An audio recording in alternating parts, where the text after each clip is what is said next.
Sir ನಮಸ್ಕಾರ, ನನ್ನ ಹೆಸರು ಗಿರೀಶ್ ಅಂತ. ನಾನು ಐರನ್ ಕೆಲಸ ಮಾಡ್ತೀನಿ, ಮತ್ತು ಡ್ರೈವಿಂಗ್ ಮಾಡ್ತೀನಿ. ಏನೋ ಸಣ್ಣ ಪುಟ್ಟ ಕೆಲಸಗಳು ಮಾಡಿಕೊಂಡು ಜೀವನ ಮಾಡ್ತಾಯಿದ್ದೀನಿ ಸರ್. ಸರ್ ನಿಮ್ಮೂರು? ಮಾಗಡಿ, ಹುಲಿಯೂರು. ಬೆಂಗಳೂರಿಗೆ ಬಂದು ಎಷ್ಟು ವರ್ಷ ಆಯಿತು ಸರ್? ನಾವು 70-80 ವರ್ಷದಿಂದ ನಾವು ನಮ್ಮ ತಾಯಿ ತಂದೆ ಇಲ್ಲೇ ಇರೋದು ಸರ್. ಅವ್ರು ಮಾಡ್ತಾ ಇರೋ ಕೆಲಸಗಳನ್ನೇ ನಾವು ಇವತ್ತು ಮುಂದುವರ್ಸ್ಕೊಂಡು ಹೋಗ್ತಾ ಇದ್ದೀವಿ. ಏನು ಕೆಲಸ? ಇದೇ ಐರನ್ ಕೆಲಸ ಮಾಡ್ತೀವಿ ಸರ್. ಐರನ್ ಕೆಲಸ? ಹೌದು ಸರ್. ಎಷ್ಟು ವರ್ಷದಿಂದ ಈ ಕೆಲಸ ಮಾಡ್ತೀವಿ ಸರ್? ನಾನೊಂದು 40 ವರ್ಷದಿಂದ ಮಾಡ್ತಾ ಇದ್ದೀನಿ ಸರ್. ನಮ್ಮ ಮುತ್ತಾತನ ಕಾಲದಿಂದ ಮಾಡ್ಕೊಂಡು ಬರ್ತಾ ಇದೀವಿ ಸರ್. ಯಾಕೆ ಇದನ್ನೇ ಕಂಟಿನ್ಯೂ ಮಾಡ್ಕೊಂಡು ಹೋಗ್ತಾ ಇದ್ದೀರಾ ಸರ್? ನಮಗೆ ಬೇರೆ ಆಪ್ಷನ್ ಇಲ್ಲ ಸರ್. ನಾವು ಓದಿಲ್ಲ, ಆಮೇಲೆ ನಮಗೆ ಹೊರಗಿಂದು ವ್ಯವಹಾರ ಜ್ಞಾನ ಅದು ಇದು ನಮಗೆ ಗೊತ್ತಿಲ್ಲ. ಹಂಗಾಗಿ ನಮ್ಮ ಕೈಯಲ್ಲಿರೋ ಕೆಲಸನೇ ನಮ್ಮ ತಾತ ಮುತ್ತಾತಂದಿರು ಏನು ಮಾಡ್ಕೊಂಡು ಬಂದಿದ್ರು, ನಮ್ಮ ತಾಯಿ ತಂದೆ ಅದನ್ನೇ ಮಾಡ್ಕೊಂಡು ಹೋಗ್ತಾ ಇದೀವಿ ಸರ್. ಯಾಕಂದರೆ ನಮ್ಮ ಮಕ್ಳುಗಳಿಗೂ ಇವತ್ತು ಓದಿಸ್ತಾ ಇದೀವಿ, ಇಲ್ಲ ಅಂತಲ್ಲ. ಆದರೆ ನಮಗೆ ಇದೇ ಒಲ್ದು ಬಂದ್ಬಿಟ್ಟಿದೆ ಸರ್. ನಮ್ಮ ತಾಯಿ ತಂದೆ ಕಡೆಯಿಂದ ಏನೋ ದೇವ್ರ ದಯದಿಂದ ಏನೋ ಅಷ್ಟೋ ಆಗ್ತಾಯಿದೆ ಸರ್. ಮಾಡ್ತಾಯಿದ್ದೀವಿ, ಚೆನ್ನಾಗಿದ್ದೀವಿ ಸರ್. ಆದರೆ ಕಷ್ಟಪಡ್ಬೇಕು ಸರ್. ಕಷ್ಟಪಡ್ದಲೇ ಏನೂ ಇಲ್ಲ ಸರ್. ಬಸವಣ್ಣವ್ರು ಹೇಳ್ದಂಗೆ ಕಾಯಕವೇ ಕೈಲಾಸ ಅಂತ ಹೇಳಿದ್ರಲ್ಲ ಬಸವಣ್ಣವರು, ಅದೇ ರೀತಿ ಕಾಯಕದಿಂದ ಕಷ್ಟನೂ ಇರುತ್ತೆ ಸರ್. ಕಷ್ಟ ಆದಮೇಲೆ ಸುಖ ಸಿಗೋದು ಅಲ್ವಾ ಸರ್? ಆ ಥರ ನಾವು ಕಷ್ಟಪಡ್ತೀವಿ, ಸುಖನೂ ಪಡ್ತಾಯಿದ್ದೀವಿ ಸರ್. ನೋಡಿ, ಅಂಗಡಿ ಇಲ್ಲ, ಏನಿಲ್ಲ. ಹಿಂಗೆ ನಾನು ಹುಟ್ಟಿ ಬೆಳೆದಿದ್ದ ಜಾಗ ಇದು. ಹಿಂಗೆ ಮನೆಯವ್ರ ಹತ್ರ ಎಲ್ಲ ಪರ್ಮಿಷನ್ ತೊಗೊಂಡು ಇಲ್ಲಿ ಐರನ್ ಕೆಲಸ ಮಾಡಿಕೊಂಡು ಇದ್ದೀನಿ ಸರ್. ಸರ್ ಒಂದು ದಿನಕ್ಕೆ ಎಷ್ಟು ದುಡಿಮೆ ಮಾಡ್ತೀರಾ ಸರ್? ಒಂದು ದಿನಕ್ಕೆ 700, 800. ಇನ್ನೂ ಚೆನ್ನಾಗಿ ಕೆಲಸ ಮಾಡಿದ್ರೆ 7 ಗಂಟೆವರೆಗೂ ಮಾಡಿದ್ರೆ ಒಂದು 1000 ರೂಪಾಯಿವರೆಗೂ ಸಂಪಾದನೆ ಆಗುತ್ತೆ ಸರ್. ನಮ್ಮ ಫೀಲ್ಡಲ್ಲಿ ನೀವು ಎಷ್ಟು ವರ್ಕ್ ಹಾಲ್ಟ್ ಇದಾಗಿ ಮಾಡ್ತೀರಾ, ಹೃದಯದಿಂದ ಎಷ್ಟು ನೀವು ಕಷ್ಟಪಟ್ಟು ಮಾಡ್ತೀರಾ, ಅಷ್ಟು ನಿಮಗೆ ಪ್ರತಿಫಲ ಇದೆ ಸರ್. ಯಾಕಂದರೆ ಉದಾಹರಣೆಗೆ ಹೇಳ್ತೀನಿ, ನಂದೇ ಒಂದು ಅಂಗಡಿ ಇದೆ, ಉತ್ರಳ್ಳಿಲಿದೆ. ನಮ್ಮ ಬ್ರದರ್, ನಮ್ಮ ಅಣ್ಣ ಒಂದು ದಿನಕ್ಕೆ 3000 ರೂಪಾಯಿ ಮಾಡ್ತಾರೆ ಸರ್. ಸರ್, ಕರೆಂಟ್ ಬಿಲ್ ಎಲ್ಲ ಹೋದ್ರೂ, ಬಾಡಿಗೆ ರೆಂಟು, ಕರೆಂಟ್ ಬಿಲ್ಲು ಎಲ್ಲ ಹೋದ್ರೂ ನಿಮಗೆ 2000 ರೂಪಾಯಿ ಸಿಗುತ್ತೆ ಸರ್ ಒಂದು ದಿನಕ್ಕೆ. ಕಷ್ಟಪಟ್ಬಿಟ್ರೆ ನೀವು ಏನು ಬೇಕಾದ್ರೂ ಸಿಗುತ್ತೆ ಸರ್. ಸತ್ಯವಾಗೂ ಹೇಳ್ತೀನಿ. ಯಾಕೆ ಗೊತ್ತಾ? ಇವಾಗೆಲ್ಲ ಚೆನ್ನಾಗಿದೆ ರೇಟು. ಅವಾಗ ಏನಿತ್ತು ಅಂದರೆ 2.5 ರೂಪಾಯಿ 3 ರೂಪಾಯಿ ಇತ್ತು ಐರನ್ಗೆ, ಒಂದು ಪೇರ್ಗೆ, ಒಂದು ಪ್ಯಾಂಟು ಒಂದು ಶರ್ಟ್ಗೆ. ಈಗ ಹಂಗಲ್ಲ, ಇವಾಗೆಲ್ಲ ಇಂಪ್ರೂವ್ ಆಗಿದೆ, ರೇಟೆಲ್ಲ ಇಂಪ್ರೂವ್ ಆಗಿದೆ, ಚೆನ್ನಾಗಿದೆ. ನಮ್ಮ ಮಡಿವಾಳರು ಸಂಘದವ್ರೂ ಚೆನ್ನಾಗೆಲ್ಲ ಅನುಕೂಲವಾಗವ್ರೆ. ಆದರೆ ಏನಂದರೆ ನೀವು ಕೇಳ್ದಂಗೆ ಕಷ್ಟಪಡ್ಬೇಕಷ್ಟೇ. ಕಷ್ಟಪಟ್ಟರೆ ಫಲ ನಿಜವಾಗ್ಲೂ ಬಸವಣ್ಣವ್ರು ಹೇಳ್ದಂಗೆ ಸಿಗುತ್ತೆ ಸರ್. ಸರ್, ಈ ಕೆಲಸದಲ್ಲಿ ಯಾವ ಥರ ಎಫೆಕ್ಟ್ ಆಗುತ್ತೆ ನಿಮಗೆ ಬಾಡಿಗೆ? ಸರ್, ಇದು ನಿಮಗೆ ವಯಸ್ಸಿರೋವರೆಗೂ ಮಾಡ್ಬೋದು ಸರ್. ಇದು 10 ವರ್ಷದ ಹಿಂದೆ ಮಾಡ್ತಿದ್ದ ಕೆಲಸ ಇವಾಗ ನನ್ನ ಕೈಲಿ ಮಾಡೋಕ್ಕಾಗ್ತಿಲ್ಲ. ಇದೇನಂದ್ರೆ ಬ್ಲಡ್ ಇರೋವರೆಗೂ ಅಷ್ಟೇ. ರಕ್ತ ನಿಮ್ಮ ಮೈಯಲ್ಲಿ ಎಷ್ಟು ಸ್ಟ್ರಾಂಗ್ ಇರುತ್ತೆ ಅಲ್ಲಿವರೆಗೂ ನೀವು ದುಡಿಬೋದು ಸರ್. ರಕ್ತ ಡೌನ್ ಆದಮೇಲೆ ಈ ಐರನ್ ಕೆಲಸ ಮಾಡೋಕ್ಕಾಗಲ್ಲ.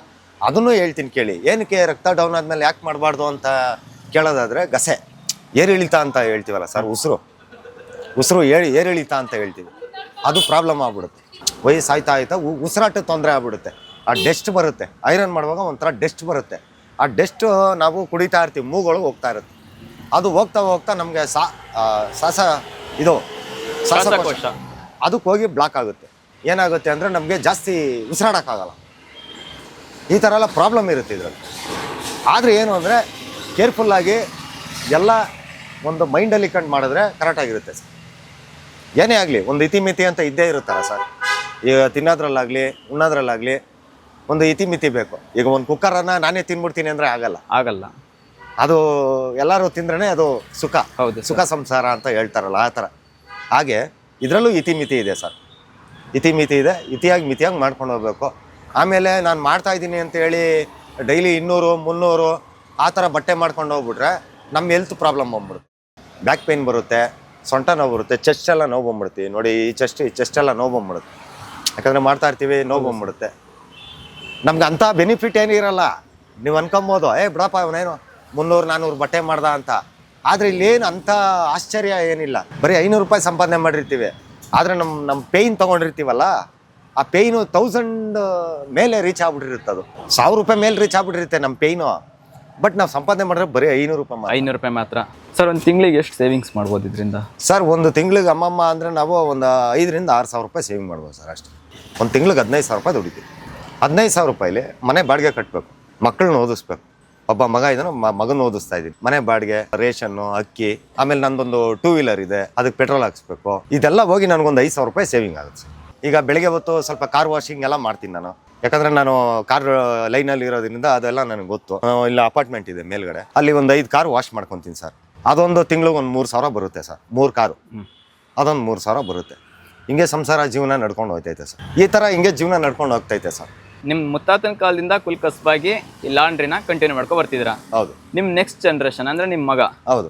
ಅವರಿಗೂ ಕಂಟಿನ್ಯೂ ಮಾಡಕ್ಕೆ ಬಿಡ್ತೀರಾ ಸರ್? ಇಲ್ಲ, ಅವರು ಇದು ಮಾಡಬಾರ್ದು ಅಂತಲೇ ನಾವು ಅವ್ರಿಗೆ PCMB ಇದರಲ್ಲಿ ಯಶವಂತಪುರ MES ಕಾಲೇಜಲ್ಲಿ ಸೈನ್ಸ್ ಇದರಲ್ಲಿ ತೊಗೊಂಡಿದ್ದಾರೆ ನಮ್ಮ ಮಗವರು. ಬೇಡ ಅಂತಲೇ ನಾವು ಅವ್ರನ್ನ ಸ್ವಲ್ಪ ಚೆನ್ನಾಗಿ ಓದಿಸ, ನಾವಂತೂ ಅನ್ಎಜುಕೇಟೆಡ್ಗಳಾಗ್ಬಿಟ್ಟು ನಮ್ಮ ಮಕ್ಕಳಾದರೂ ಚೆನ್ನಾಗಿರಲಿ ಅಂತ ನನ್ನ ಆಸೆ ಸರ್. ಅದಕ್ಕೆ ಹಗಲು ರಾತ್ರಿ ನಾವು ನಮ್ಮ ಮನೆಯವರು, ಇವತ್ತು ಮನೆಯವರು ಬಂದಿಲ್ಲ, ನಾನು ಒಬ್ಬನೇ ಇದ್ದೀನಿ, ನಮ್ಮ ಮನೆಯವರು ನಾವು ಸ್ಟ್ರಗಲ್ ಪಡ್ತಾ ಇದ್ದೀವಿ ಸರ್. ಒಬ್ಬನೇ ಮಗ ನನಗಿರೋದು, ಚೆನ್ನಾಗಿ ಓದಲಿ ಅಂತ ನಮ್ಮ ಆಸೆ ಸರ್. ಸರ್ ನಾನು ಅವಾಗ ಚೈಲ್ಡ್ಹುಡ್ಡಲ್ಲೆಲ್ಲ ತುಂಬ ಕಷ್ಟಪಟ್ಟೆ ಸರ್. ಮೆಕ್ಯಾನಿಕ್ ಮಾಡಿದೆ, 2 ವೀಲರ್ ಮೆಕ್ಯಾನಿಕ್ ಮಾಡೋಣ ಅಂತ ಮಾಡಿದೆ. ಸರಿ, ಅದು ಸೆಟ್ ಆಗಲಿಲ್ಲ.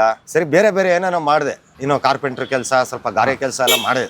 ಅದು ಯಾವುದೂ ನನಗೆ ವರ್ಕೌಟ್ ಆಗಲಿಲ್ಲ. ಕೈ ಹಿಡಿದಿದ್ದು ಕೊನೆಗೆ ನಮ್ಮ ಕುಲ್ಕಸ್ಬೆ ಸರ್. ಇವಾಗ ಇದೆ, ಅದೇನೋ ಹೇಳ್ತಾರಲ್ಲ, ಕೈಯಲ್ಲೇ ತುಪ್ಪ ಇಟ್ಕೊಂಡು ಎಲ್ಲ ಹುಡುಕ್ತಾ ಅಂತ ಒಂದು ಗಾದೆ ಇದೆ ನೋಡಿ.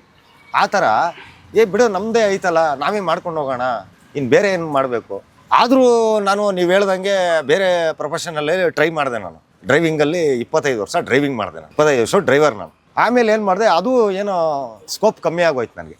ಅದರಲ್ಲೂ ಏನು ಅಂತ ಹೇಳ್ಕೊಳ್ಳೋ ಅಂಥ ಆದಾಯ, ಒಂದು ಇನ್ಕಮ್ ಏನು ನನಗೆ ಅಷ್ಟು ಸಿಗ್ತಾ ಇರಲಿಲ್ಲ.